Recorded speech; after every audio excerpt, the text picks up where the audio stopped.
Hi, my name is Ronit Mukherjee and I'm an applications engineer with GoEngineer.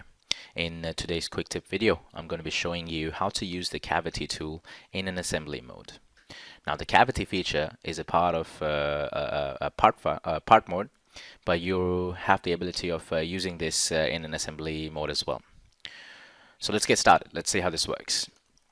In this case, I've got a simple block, and a component, a USB flash drive component over here.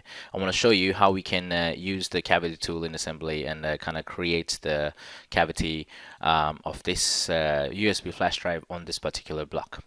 So let's see how this works. First things you have to do is you have to make an edit or change the block itself. We want to be making a change to that. So I'm going to right click on it and I'm going to say edit part.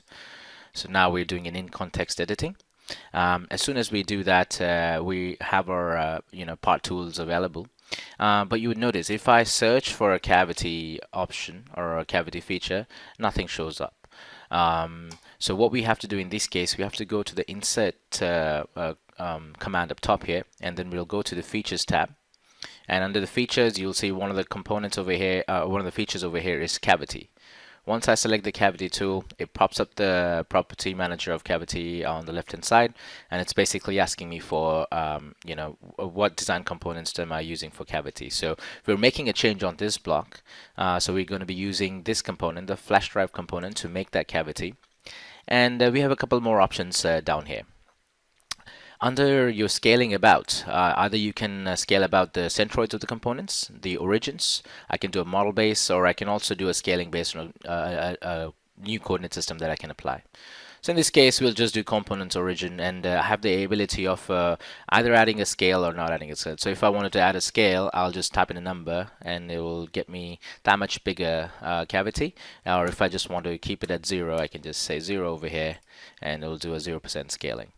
As soon as I hit the green check, you'll notice we're back into the edit part mode, and if I hide this component, you'll see the cavity over here. So what we can do is we can edit, approve this edit and hit that button. And what I can do is I can use my tab key on my computer to hide this component and to show you what cavity it has created. So if I hit the tab key, notice how it's able to create the cavity of that particular flash drive.